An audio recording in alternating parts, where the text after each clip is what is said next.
জনপ্রিয় ধারাবাহিক নাটক ব্যাচেলর পয়েন্টের নতুন সিজন 5-এর বিভিন্ন অংশে অশ্লীলতা, সামাজিক অবক্ষয় ও নৈতিক বিচ্যুতির অভিযোগ তুলে আইনি নোটিশ পাঠিয়েছেন সুপ্রিম কোর্টের আইনজীবী মহিউদ্দিন, যেখানে অভিযুক্ত করা হয়েছে নির্মাতা কাজল আরিফিন অমি, অভিনেতা মার্জুক রাসেল, জিয়াউল হক পলাশ, সাইদুর রহমান পাভেল, শিমুল শর্মা ও বুম ফিল্মস প্রোডাকশন হাউসকে।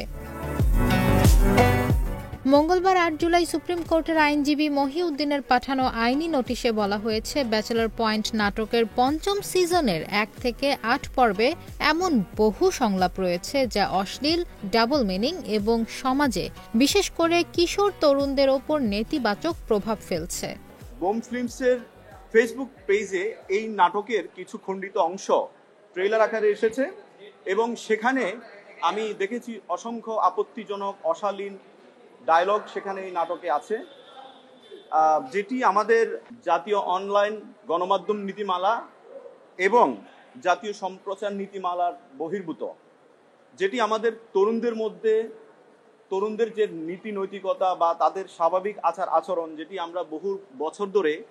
আমাদের যে সংস্কৃতি, পারিবারিক শিক্ষা, সামাজিক মূল্যবোধ, সেটিকে ব্যাপকভাবে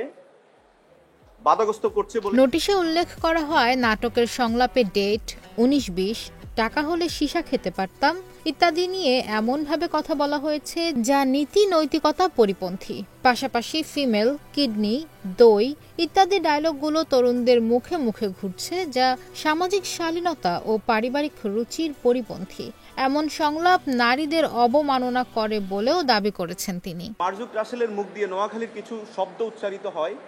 যেগুলো নারীদের প্রতি অবজ্ঞাসুলভ শব্দ ইউজ করা হয়, এবং ব্যাচেলরদের মধ্যে বিশেষ করে এমন শব্দ উচ্চারিত হয় মাদকের ব্যাপারে, যেটি হচ্ছে বাচ্চাদেরকে মাদকের প্রতি আগ্রহ বাড়াবে। অশালীন শব্দগুলোর কারণে এই